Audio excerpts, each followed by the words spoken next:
What's going on, friends? It's a beautiful day, Sunday, and a sunny one at that. I think that's where the name comes from. So I decided we'd switch things up. We're gonna go outside. I'm gonna take you on a walk, on a hike, and answer some of your questions. And I wanted to thank Squarespace for sponsoring this video. Let's get into it.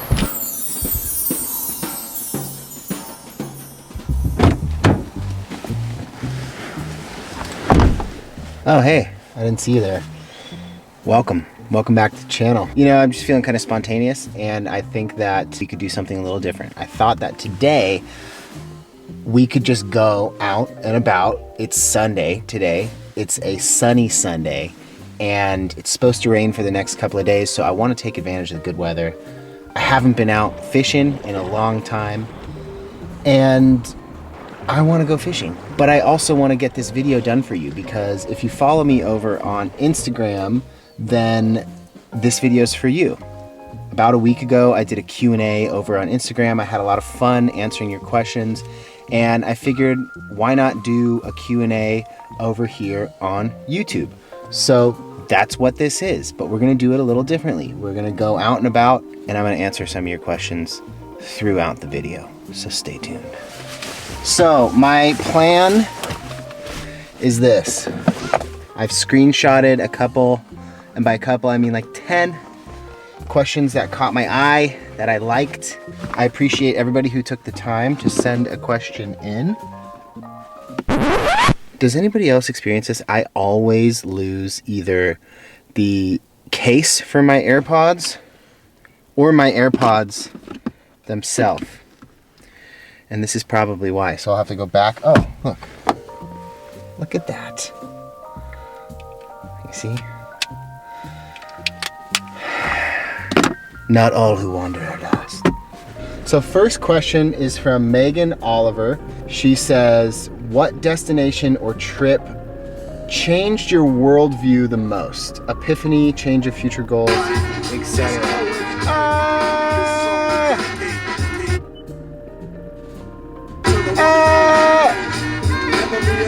Okay. 2011, I took a solo trip. I was living in Spain teaching English, and I found a very cheap flight to Morocco from Spain, and I, on a whim, decided to go, and I spent about 2 weeks there, traveling solo by bus.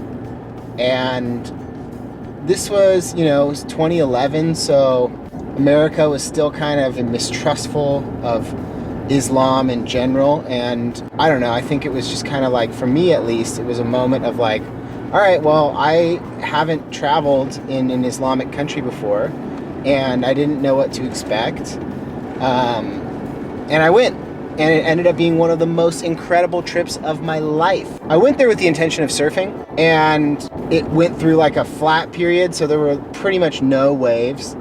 And so I was traveling with an Australian guy that I had met in Morocco, and he and I kind of like teamed up, and we were in the town of Essaouira, which is just an absolutely beautiful town on the water, old like fortress village, very cool. We were standing there with surfboards, and this guy started like yelling at me, and he's like, hey, and people in Morocco, you know, they're always trying to like sell you something, you know?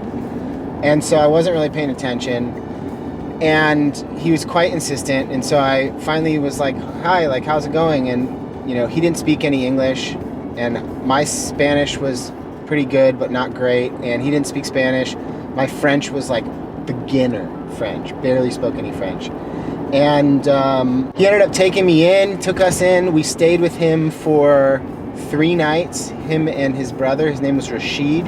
He actually just reached out to me on Instagram like a week ago, and I hadn't heard from him since 2011.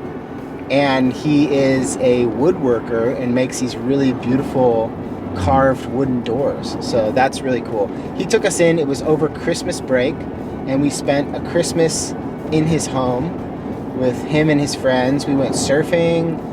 We made delicious tagines, and it was without a doubt the most hospitable travel experience I've ever had. And I think that that was kind of a paradigm shift for me, at least, especially in regards to the Islamic world, And so that, I think, was the most impactful trip I've ever had.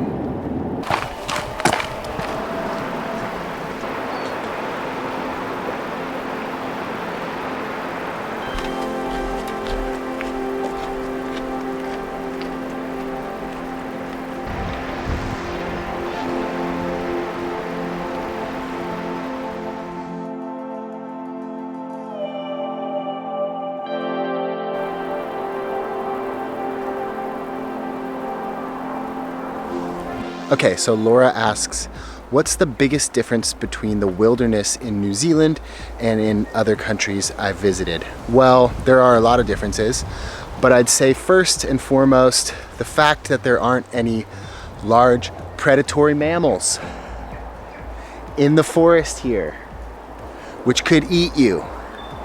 That's a big thing. That makes going out into the bush, as they call it here, a lot less stressful. You don't have to worry about being eaten by a mountain lion or a bear. Last time I went camping in California with my wife, we were sound asleep in the middle of the night. Our dog wakes up, starts growling. We hear shuffling and scratching outside, and the next morning we see big bear prints right outside of our tent. You don't have to worry about that here. But some of the other differences are there are a lot of traps in the wilderness here, and these are designed to catch predators like stoats and possums and rats, all of which can eat the bird eggs for the native indigenous birds here. So that's a difference for sure. You come out into the wilderness, you see lots of traps.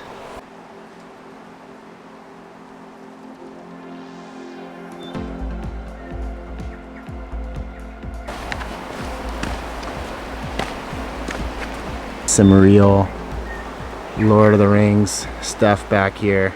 Gotta love it. Another difference are these ferns. There are lots of ferns here in New Zealand, and these are called pungas. And I want to say they're one of the biggest fern species anywhere in the world. They grow the tallest. They look like palm trees, but they're not.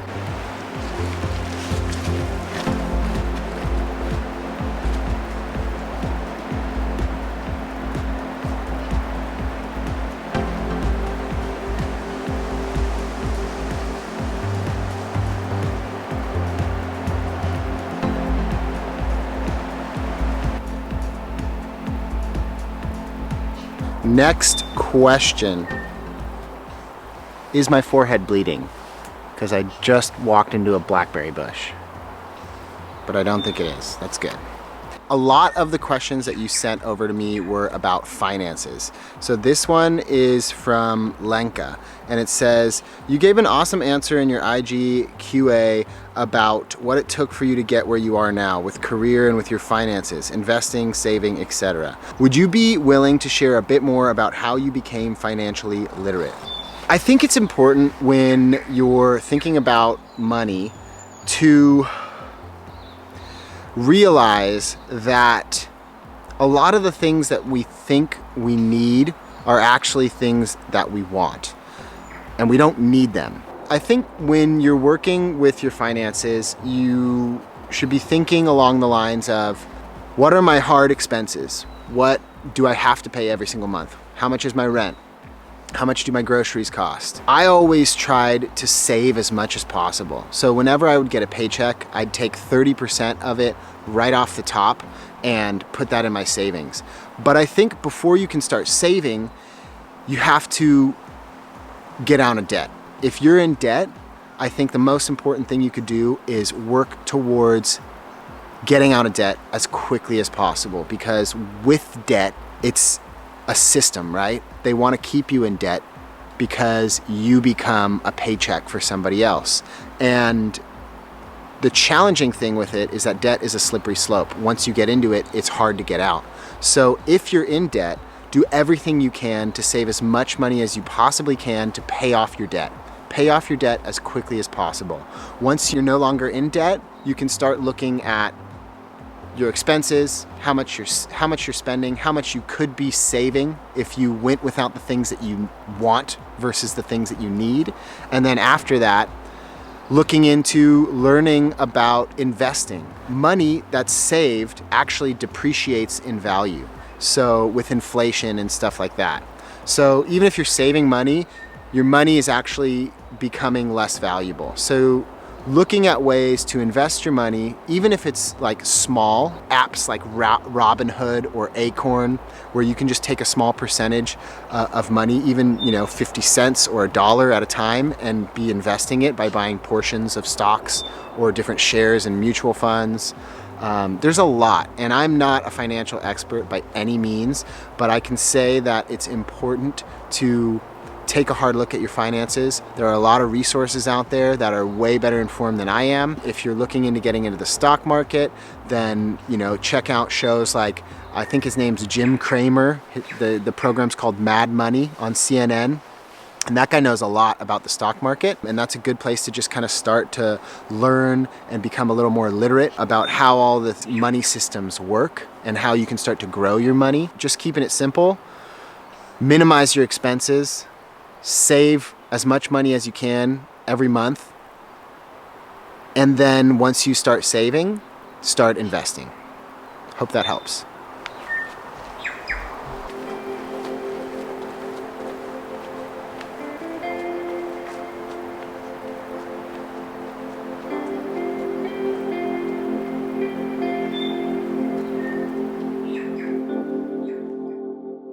Frederic de Carufel asks, do you have any playlist you would share? It just so happens that I made a playlist just for you and everybody else who's watching. I've linked it down in the description box. It's an eclectic blend of different musical styles and genres from around the world that I feel encapsulates my different energy levels. Sometimes I'm up and at it and I want to get stuff done and I need to feel energized, and then other times I want to relax, I want to chill, and I want to bring things down to a more mellow level. And I think that this playlist has all of those different aspects, as well as lots of different musicians from around the world from different musical styles. So check it out down in the description box.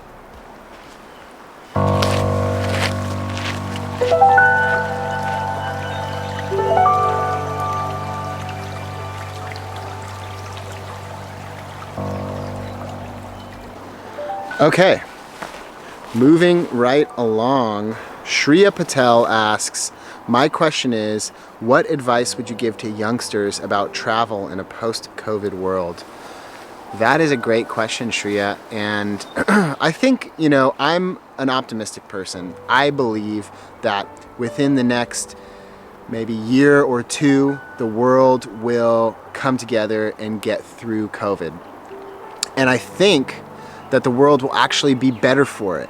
We will have a more unified approach. We'll be hopefully working in closer collaboration to squash any future versions of diseases like this that could cause pandemics. If you're young and you want to get out and you want to explore the world, then hold on to that and start locally. If you can't travel internationally right now, travel around your own country. If you can't travel around your own country, research.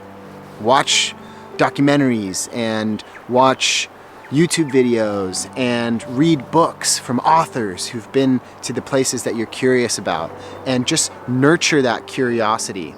I remember I found a couple of programs when I was probably your age that just really sparked my curiosity, and those were my escapes.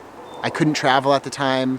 I was studying, and I was able to, after I'd get my studies done, kind of escape into a different world. So yeah, nurture the curiosity, research, read, learn.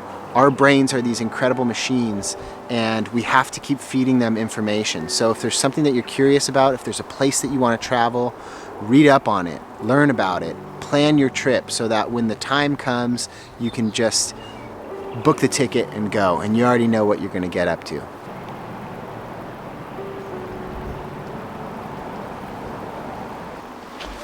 Okay, next question is a great one. Thank you, Kathy B, for asking it.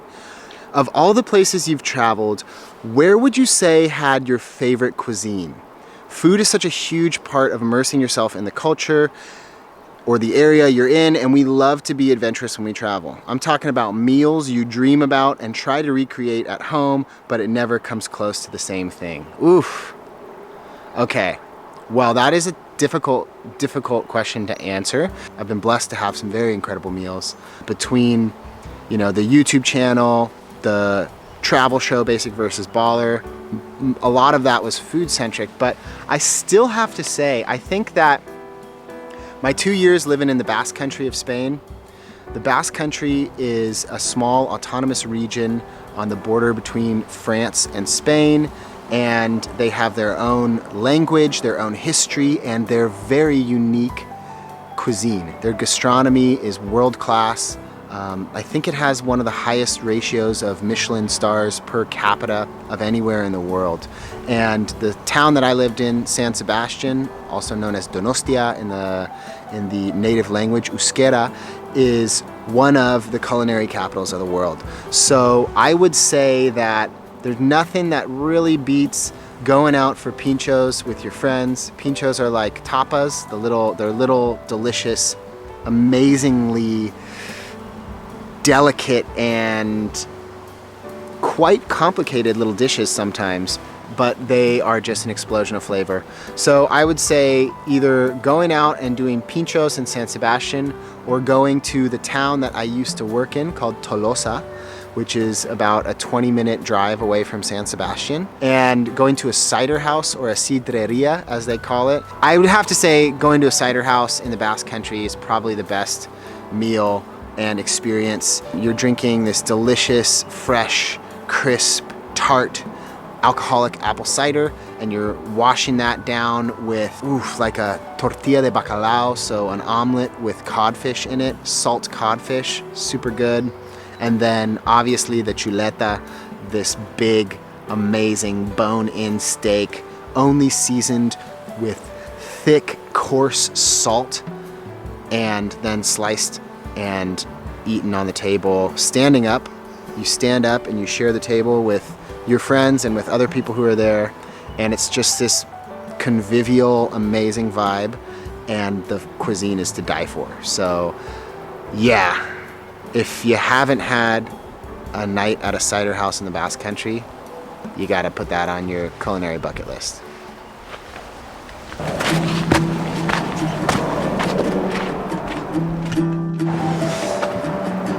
Okay, next question. Próxima pregunta. From Jocelyn.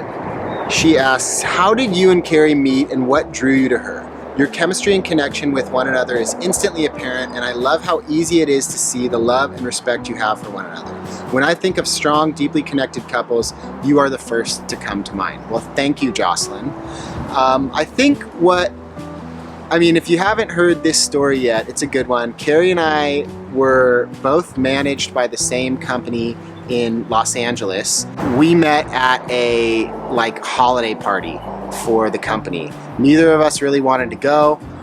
They had some food trucks in the backyard of the party, and we met in line for an ice cream sandwich. And our first conversation was kind of debating, almost arguing about each other's choices for ice cream and cookies to make this ice cream sandwich. And I don't know if you've seen my wife's latest vlog, but we're still arguing about ice cream flavors today. But what drew me to her, I think, was her smile, her magnetic smile, and her big, beautiful, innocent eyes. There's just something so pure and magnetic about her, and she drew me right in. And yeah, our relationship it's one that's founded in mutual respect and in support for each other, and that's hard to find nowadays, and I just feel blessed to have Carrie in my life. So I love you, Carrie. This was a big flowing river, and now it looks like, there was a storm and a big change. The river has changed directions, and this is no longer its main course. It's kind of almost like a pond now. It's crazy, but also very emblematic of life, really. Okay, so here we go. Next question. This is from Esther, and she asks, how do you deal with social media exposure? Well, Esther, first off, I tell myself, and I know that my worth as a human being and as an individual person is not in any way, shape, or form connected to my presence on social media, how many followers I have or how popular I am. And that goes the same for social media, but also in real life. Our worth as individuals is so much more than what others think of us, what others say of us, or what our social media presence is. And I hope for all of you out there who are watching this, you know deep down in your heart that you are a good person and that you are valuable and that you are loved and that you're wanted and you're needed. And there's a reason that you're on this planet. I guess the older I get, I'm 33 now, the older I get, the more I come to realize that nothing in this life happens just because. It's all connected, and we're all doing what we might not be doing what we're supposed to be doing, but deep down in our hearts we know what we're supposed to be doing. And I think the challenge in life is trying to find that path and forge it. Oftentimes you have to bushwhack a bit until you find your path. So how I deal with social media exposure is that I just don't really care about it, to be honest. I make my living from social media, but I don't let social media define my living, the way that I live or what I live for. So if good things happen and a video does well or a post does well and I grow, then that's great. But it's not what defines me. Numbers aren't everything, and your worth is way more than the number of followers or subscribers you have. And I think we're starting to forget that as a society. We're starting to forget what life was like before social media. And I think for many people of the younger generation, they don't know what life is like without social media or without a smartphone. I feel kind of lucky to be one of the last generations that was born before everything, before the internet took over everything, you know? I'm kind of like the last of the analog babies. And I feel blessed to have that, like to have a quasi-analog childhood. So, yeah, social media exposure. If it's good, it's good. If it's bad, I don't really care, and I'm not letting it define my life. All right, I'm starting to run low on battery, so I'll try to get a couple more in here. Natalie Abbott asks, I'm wondering if you have any tips to feel settled in a new country. You make moving look so easy. First off, moving's not easy. Moving takes a ton of energy, both mental and physical. It's taxing. It costs money. It costs time. It costs life.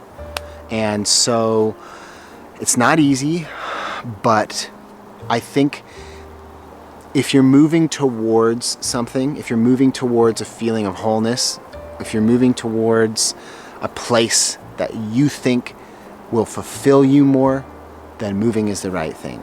And I think in the case of our move here to New Zealand, that was 100% the case. As a dual citizen, I grew up, my family was here in New Zealand, my dad's side of the family. I always knew about it. I visited it often. I studied abroad down here, and I always knew at one point in my life I'd like to move back and live in New Zealand. And I just didn't know when that was going to happen. Luckily, my wife also loves New Zealand, and so we made the choice to move here. Way back in 2019, we were supposed to move here in 2020. COVID happened. We weren't prepared to leave at that time, so we weathered the storm in Los Angeles and we moved down here in 2020. But it is a challenge, you know, and I think you just have to open your heart and open your mind to new experiences. You have to breathe through all of the tough times and just know that things are going to get better. And it's okay if sometimes you feel down, because life is a lot, but it doesn't have to be, you know? I think that when we clear our heads, for me, coming outside and just being out in nature just allows me to like shed all of the bull of modern life and just refocus, reground myself. And I'm not trying to sound like a guru or anything, but being outside makes me happy. We just take it one day at a time, and we handle the most pressing thing that we can take care of, and we do it when we can do it. And we don't put it off. Putting things off until tomorrow makes them kind of like snowball. Today's a Sunday. Like by all accounts, I should be just relaxing and kicking my feet up, but it's also a pretty day, and I wanted to get this video filmed for you, and I felt energized to do it. So I said, I'm not gonna put it off, I'm just gonna go do it, and I'm gonna have fun with it. And so I think that like that's kind of the way that we've been handling this move. There are a lot of things that we have to do, a lot of hoops that we have to jump through, and we're just jumping through them, landing, smiling, doing a little like Olympic bow, and then jumping through the next one. You know, and that's how it is. So that's how the move's been going. I get a lot of questions about getting started with an online business or content creation. I think one of the most important things you can do is to create a space online for your work to live and to grow. I'm currently rebuilding my website with Squarespace, and it's incredible how intuitive the platform is. In the past, building a website has been difficult, but with Squarespace, it's easy. Whether you're just starting up or you want to scale an existing business, Squarespace can help you build a professional website in a flash. I love how easy it is to connect your social media accounts, display posts, and automatically push website content to your channels. Creating community is seamless with their fully integrated commenting system and threaded comments, replies, and likes, as well as powerful blogging tools to categorize, share, and schedule posts. Plus, starting and scaling your e-commerce business is really efficient with Squarespace extensions.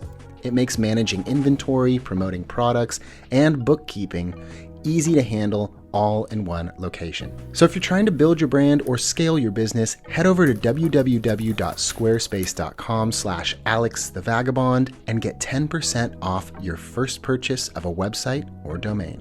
Okay, another moving related question. Ethan asks, I'm super interested in moving abroad eventually. I've heard not so great things about maintaining American citizenship when doing this. I think you guys are dual citizens now and plan to continue that way. Is it true you still have to pay American taxes on things?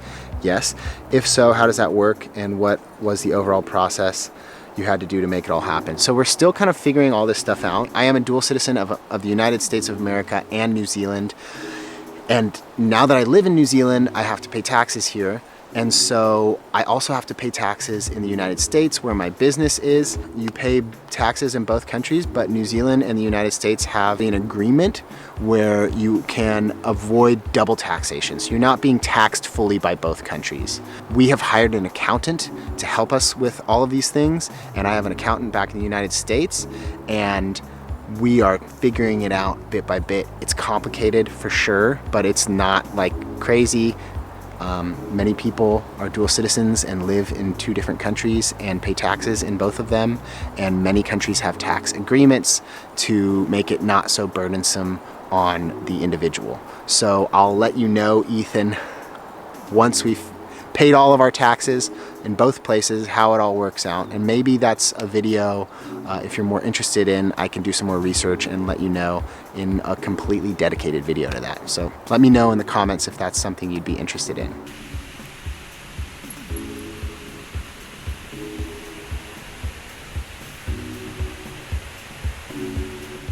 This one's, I guess, kind of controversial, although I don't think it should be. Kylie Ewan asks, what are your thoughts on vaccine passports? Well, here's my thought on a vaccine passport.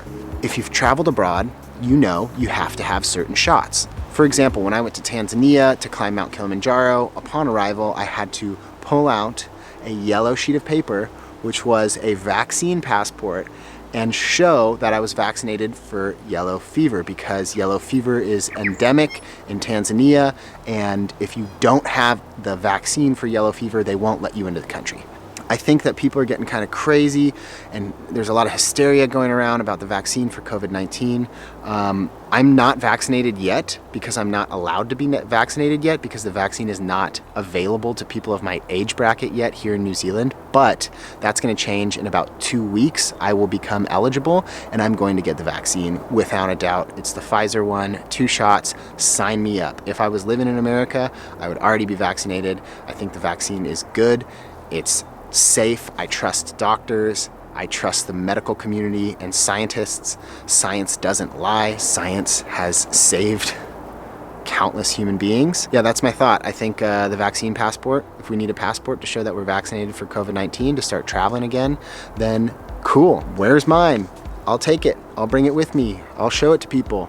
And I won't be weirded out by it. It's just another vaccine, and you already need a vaccine passport to travel. So that's my thought on it. Obviously, I'm not a doctor, but I'm not over here pushing conspiracy theories either. So obviously, everybody, it's your own right, it's your own choice. You can choose what you want to do. But I think if you're going to start traveling again and countries are requiring you to get a vaccine and have a vaccine passport, then obviously you're going to have to get a vaccine and bring a vaccine passport, because that's just the way the world works. You know, it's not my choice to make. But I don't think the vaccine passports are all that revolutionary of an idea.